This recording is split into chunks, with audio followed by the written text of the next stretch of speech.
Pernah kebayang nggak kamu lagi berdiri di bawah bayang-bayang pohon tua raksasa di lereng Gunung Lau, terus tepat di sela-sela akar besarnya yang mencengkeram tanah, ada runtuhan candi batu yang tersembunyi? Nah, perkenalkan, ini adalah situs Pelanggatan. Sebuah tempat yang jujur aja sering banget kelewatan, tapi sebenarnya menyimpan cerita luar biasa. Di penjelasan kali ini kita bakal membedah sebuah teka-teki seru, di mana tradisi lisan yang penuh misteri bertabrakan langsung sama fakta-fakta empiris dari sisa kejayaan akhir era Majapahit. Kita bakal sama-sama misahin, mana sih yang sekedar mitos warga dan mana yang benar-benar sejarah nyata dari peradaban klasik Jawa. Oke, mari kita selami ini sama-sama. Selama berabad-abad, Gunung Lawu ini kan udah lekat banget ya reputasinya sebagai salah satu gunung paling mistis di Jawa. Pasti sering dengar dong cerita soal pasar setan, atau mitos tentang sebuah candi yang konon ditinggalin gitu aja alias mangkrak karena ada campur tangan manusia. Tapi, pertanyaannya, apa bener reruntuhan situs Pelanggatan ini adalah sumber asli dari semua kisah supernatural itu? Atau, jangan-jangan, batu-batu yang berserakan ini justru nyimpen rahasia sejarah yang jauh-jauh lebih besar? Bagian pertama. Bukti empiris, mengungkap situs Pelanggatan. Coba kita posisikan diri layaknya detektif arkeologi sebentar.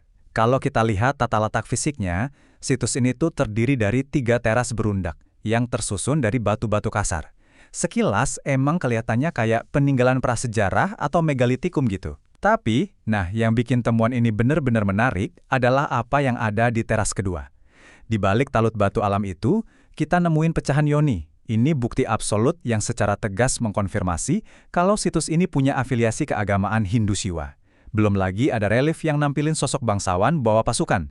Jadi fix ya, ini bukan sekadar tumpukan batu manusia purba. Terus kapan dong pastinya situs ini dibangun?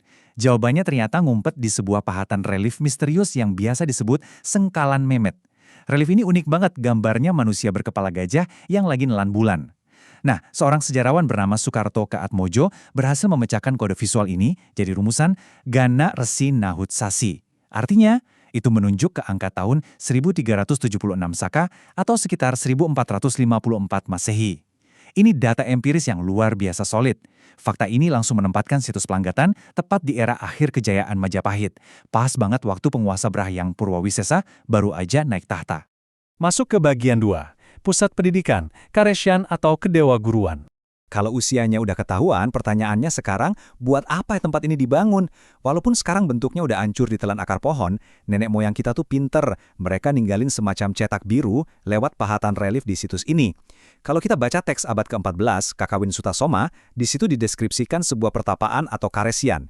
Katanya ada bangunan megah 2 lantai di teras atas yang disebut Tapowana buat para guru, dan di bawahnya ada asrama murid yang lebih sederhana disebut Pangupwanan. Dan luar biasanya, pola di teks kuno ini benar-benar kembar identik sama struktur berundaknya situs Pelanggatan. Pemahaman ini ngebawa kita ke sebuah institusi yang super penting, namanya Kadewa Guruan. Ini bukan sekedar tempat ibadah biasa loh. Kadewa Guruan itu bisa dibilang semacam kampus pendidikan agama paling elit di zaman Jawa kuno. Fakta ini secara telak ngebantah mitos yang bilang kalau Pelanggatan itu candi mangkrak yang gagal dibangun. Sama sekali bukan. Justru di tempat yang terisolir kayak ginilah, ide-ide besar diracik dan peradaban klasik Majapahit yang megah itu lahir. Dan temuan ini secara brilian mengilustrasikan gimana para arkeolog nentuin status sebuah situs. Arkeolog Heri Purwanto punya semacam daftar kriteria mutlak buat ngenalin sebuah kadewa guruan. Coba kita cek ya, punya halaman yang luas? Ada. Ditemukan artefak keagamaan kayak yoni? Ada. Lokasinya jauh dari keramaian? Jelas, ini tersembunyi jauh di lereng Lawu. Disebut dalam prasasti? Ada juga. Situs Pelanggatan ini literally mencentang semua syarat untuk divalidasi sebagai kadewa guruan. Ngomong-ngomong soal prasasti, bukti tertulisnya emang beneran ada, yaitu prasasti Pelanggatan yang ditemuin langsung di lokasi. Prasasti ini secara spesifik nyebutin 2 nama tokoh suci, Rama Balanggadawang dan Hyang Pununduh. Nah, fun fact-nya, para ahli meyakini kalau dari nama Balanggadawang inilah, lambat laun lidah orang lokal mulai nyebut area ini sebagai Palanggatan, yang terus berevolusi jadi kata Pelanggatan kayak yang kita kenal sekarang. Keren ya perubahannya. Kita lanjut ke bagian 3, Kode Panji, ritual ruat di Gunung Lawu. Selain struktur dan tahun pembuatannya, ada satu lagi misteri besar di sini. Gaya pahatan reliefnya yang miring-miring dan kaku kayak karakter wayang. Kenapa sih orang Majapahit akhir tiba-tiba masif banget ngebangun candi dengan seni wayang di lereng Gunung Lawu? Jawabannya ada di kitab kuno Tantu Panggelaran. Kitab ini nyatet kalau Gunung Lawu itu bukan sekedar gunung biasa, melainkan pecahan kedua dari Gunung Suci Mahameru yang sengaja dipindah sama para dewa dari India ke Jawa. Secara kosmis, gunung ini dipercaya sebagai titik paling sakral buat menetralkan murka ilahi. Dan disinilah konsep ruwat atau pembersihan spiritual jadi tokoh utamanya. Ada mitos kuno yang bilang, waktu dewa tertinggi Batara Guru dikutuk jadi monster pemakan jiwa bernama Kalarudra, dewa-dewa lain panik dan harus cari cara buat ngeredam energi negatifnya. Solusi mereka nyiptain seni pertunjukan wayang dan drama. Setelah monsternya mulai tenang, dia bertapa di sebelah gunung, matahin kutukannya, dan balik jadi Batara Guru lagi. Gunung tempat dia bertapa itu, ya Gunung Lawu. Jadi, poin krusialnya tuh ada di sini. Coba perhatiin apa yang dipakai sama sosok bangsawan di pahatan relief Pelanggatan. Itu bukan helm prajurit buat perang loh. Itu namanya topi tekes, penutup kepala bulat yang secara absolut ngasih tahu kita kalau itu adalah karakter Panji. Tokoh Panji ini secara khusus diciptakan sebagai medium buat ritual ruat tadi.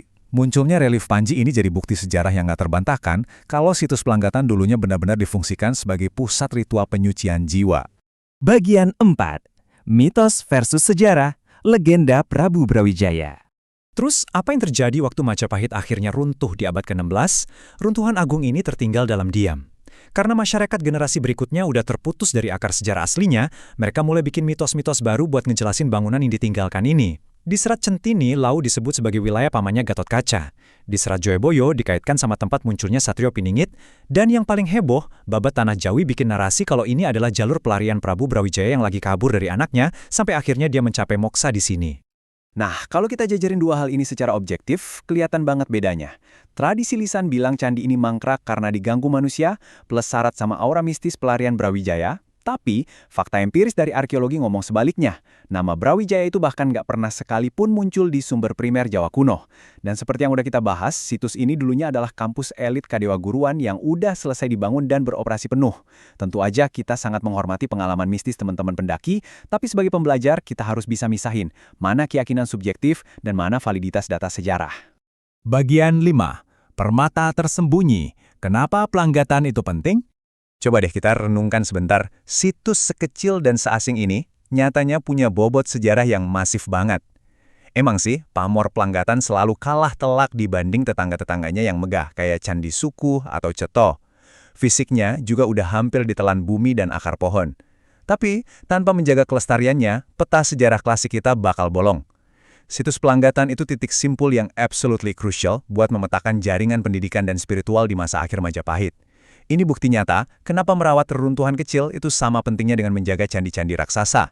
Pada akhirnya, semua penjelasan ini ninggalin kita sama satu pemikiran yang bikin merinding. Kalau sebuah reruntuhan kecil yang dilupakan, hancur, dan kelilit akar pohon aja bisa membongkar betapa canggihnya jaringan pendidikan dari sebuah imperium yang udah runtuh, kebenaran sejarah luar biasa apa lagi yang sebenarnya lagi nunggu buat ditemuin, tepat di balik mitos-mitos lokal yang kita dengerin tiap hari.